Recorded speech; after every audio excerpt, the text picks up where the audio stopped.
everybody, welcome back. So this is going to be a very quick little project.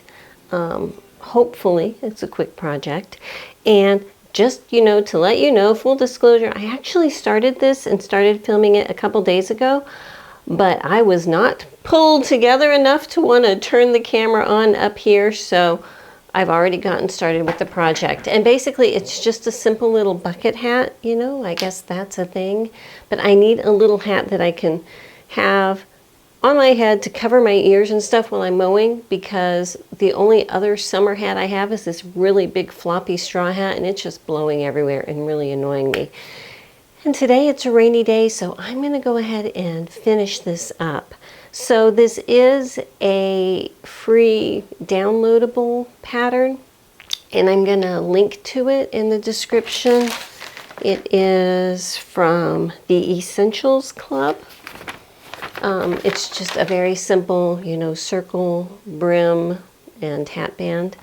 And there is an option for doing it reversible. I'm never going to do it reversible. And all that would basically do is you put a double layer up here. The brim is still going to be the same. I'm just having a single layer up here and here, and double on the sides. And the last thing is, yeah, I am using a printable pattern, but this is a small pattern. The pieces, are very small. And I am still not a fan of printing out large full-size garment PDF. I'm just not. But for something this small, I think it's fine. And what I'm using, I have a new little crafty size thermal printer up here, and that should work for this. It's kind of handy because it's very small and you don't have to buy ink and things like that. You just have to get thermal paper, but honestly, that's like fax paper. It's very cheap. And so, yeah, I'm going to go ahead and get started. If you're curious, I'll put a link to this thing in my description like I usually do. I use it on my phone, but yeah, you can use it with a computer. It'll come with drivers and things like that, I assume. I'm just using it on my phone though. So with all of that being said, I am going to jump back into the process where I was before, which is putting everything together, but you're going to see it from the beginning. So here we go. Okay, so I am using this little thermal printer up here in my sewing room because it does not require ink and all of that. And hopefully this is going to work. I have the roll paper in there, so I shouldn't have to worry about having several pages. It should all come out as one large piece. And thermal printing does not last a long time. It's not archival type quality. It will fade after about 3 years. All of the images will disappear. But for a quick little printing of a pattern, I think it should be fine. Okay, so let's see. It should all come out. Now, the one thing with these, yeah, there's no ink. Whoa, looks like I have it set for small size. Uh-oh, that's not good. Let me change the size on my little app. I was using this to print little shipping labels the other day, which are the 4x6 size, so that's why that was coming out small. All right, so this should only be 3 pieces. The circle top, the brim that goes, connected to this, or I guess it's called the headband, and then the big brim piece. So give me a minute to let this finish printing out here. Okay, so I've got my big long piece here. 1, 2, 3 pieces. These 2 are cut on a fold, and you have the option of doing it regular or reversible, and I'm going to go for reversible because I might as well. And I guess there is a, right here, there's information where I download it from. It's a free download. I'll put the link in there too. There's a tutorial you can watch, I guess, from them, but I'm going to try to wing it myself. So let me get these 3 pieces cut out. Oh, and it says if you have an extra large head or you're doing it for a larger head, it gives you these 2 options here. Okay. Okay, I've actually changed my mind. I'm not doing reversible because I I want it to be as lightweight as possible because literally this is for putting on my head while I'm mowing the lawn and stuff. So that's going to mean the top is only a single layer. The headband that goes around it is only a single layer. And then the brim piece is a double layer. Okay, and I'm going to be using this fabric here. It's fun, delightful, cheerful fabric. Left over from my groovy pants from a while back. So let me go ahead and get those cut out. Pay attention to the ones that are cut on a fold. As I'm cutting this out, I wanted to mention at the site where I downloaded it from, it had a link to a couple videos to watch for a tutorial. And since these don't say what seam allowance is on there while I'm cutting out, I said, oh, I'll just go ahead and look. But the links go to nothing, so I don't think that those videos are active right now. I don't know, it just might be temporarily down for me or something. So to me, that means I am going to just arbitrarily choose what my seam allowance is going to be, and as long as I'm consistent throughout the whole project, I should be okay.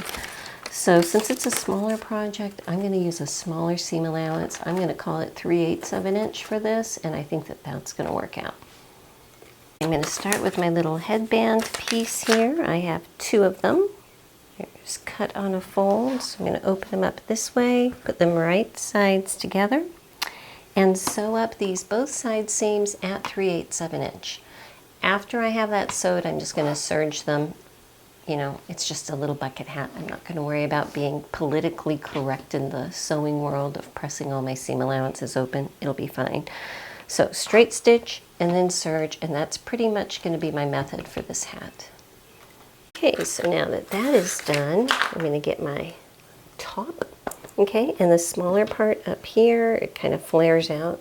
Okay, so the smaller part up here is where I'm going to sew that. And you know what? I am going to fold this in half and put a little pin on either side to match that side seam up, just so I can try to stay a little bit even here. Okay. So now with my little pins in place, I'm going to start by matching up this seam here. See that seam there with that pin? Pin that in place, come over on this side, pin this seam line with that pin, and you know, find the midpoint, and hopefully it should match up pretty well. What I would say is if it feels like it's not coming around, well here, let me just give it a try first. Sometimes if you make tiny little clips, and these are only maybe 1/8 of an inch deep, okay, it'll flex a little bit better, and I'm just going to do that so I can pin it so that my cut edges are lining up. Okay, so I've got it all pinned on, and those little clips definitely helped it to lay nicer. So I'm just going to tuck all that together like a little flower and stitch the outside edge all the way around at 3/8 of an inch, so right about here, and then come back and serge the raw edge. Okay, so this is what it looks like now. I have my hair up on top of my head, so I can't really try it on that well. I just popped it on, and it feels kind of like it's going to fit, maybe a little small. I'm thinking that if you have any size of an adult head or foofy hair, you might want to go with a larger size, but I think it's going to be cute. So I'm going to set that aside for just a minute, and for the brim pieces now, there are 4 of them, and we're going to be doing 2 layers. So what I'm going to do is do an outer brim and then an inner brim. So taking 2 of them here, they were cut on a fold, putting them right sides together, and sewing these outer edges at 3/8 of an inch. I'm not serging them because it's going to be encased, and I'm going to do that for both sets. So I'm going to end up with an outer brim complete and an inner brim complete, just like that. Okay, so I have these 2 brim pieces sewn together seam allowances pressed open. And what I'm going to do now is layer them together with the right sides together. I'm going to match up these side seams and pin it all the way around the outside edge. So the piece for this does not say to use interfacing, and mine is very floppy, and honestly I don't mind it being floppy, but I'm thinking if you want a stiffer brim, you might want to put some lightweight interfacing on one of the layers here. So I'm going to go ahead and sew the outside brim at 3/8 of an inch all the way around.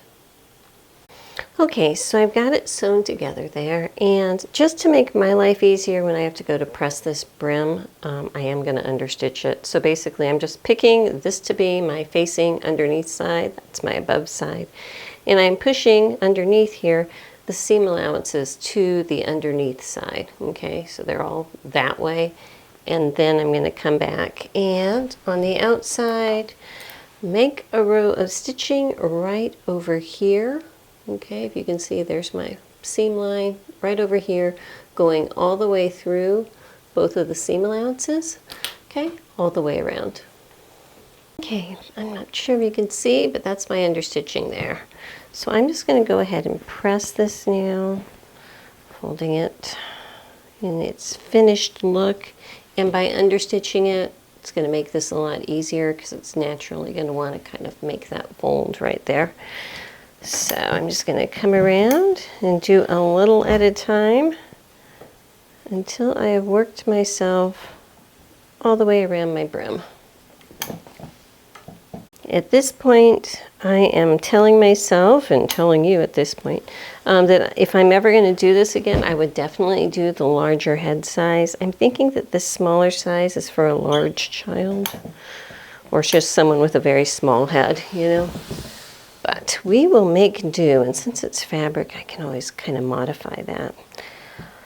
Okay, now if you wanted to, what you could do is run extra rows of stitching, like every 1/4 inch, 3/8 inch, whatever, around the edge, and starting at the bottom and working your way up. I'm not going to do that. I don't think it's necessary for what I'm doing. I don't need any support in this. I think it's going to be fine. What I am going to do though is go over and serge around the top, basically serging these 2 layers together. If you don't have a serger, just run a row of straight stitching around it or a zigzag or something just to keep these 2 together. Okay, and I'm also using my serger so that in the future they won't want to fray.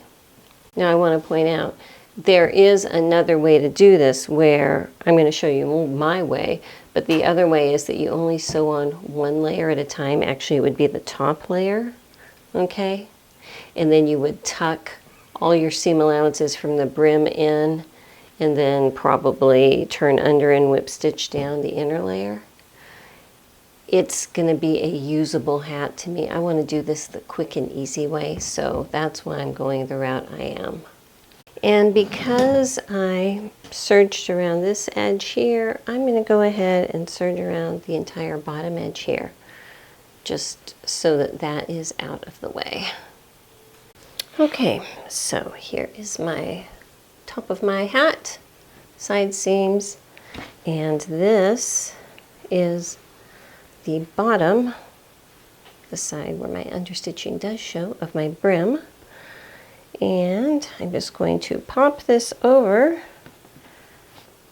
and line up these side seams. And let me pin it on both sides. And let's see how well this is going to fit together. We'll see if I chose the right seam allowance, you know. Ouch, just poked myself. Okay, so if I pull this out, well, that works pretty good actually. All right, I'm going to go ahead and match up the rest of this brim, get it pinned into place, and sew all the way around it at 3/8 of an inch. Okay, so I've got it sewn on here. There's my seam allowances there. One last thing I'm going to do is turn it up And basically I am going to be pushing the seam allowances up towards the brim of the hat and running a row of stitching, kind of like understitching, but it's going to be visible here, about 1/8 of an inch in up here, and that's going to reinforce that seam line there, but it's also going to hold all of these seam allowances up neatly out of the way. So let me go ahead and put that in. It's going to go all the way around. Okay, so that is my second row of stitching going across right there, holding my seam allowances up. And I would consider this hat finished, and honestly that did not take very long, and it was pretty simple to put together. So again, I'm going to link the pattern in the description. And I have pulled this over onto my hat, and yes, it is a bit snug, but at least it's not too loose, and I can wear it. So, you know, figure out your sizing. What I would do if I did it again is cut out the larger size, and then you can always make it smaller if you need to, you know. Once you make this brim, if this part up here, if that's way too snug or if it's way too loose, then you can take bigger seam allowances. But that is it. Thanks for watching my little bucket hat project. Next time we'll be back with something much more dramatic. Hope to see you then. Bye-bye.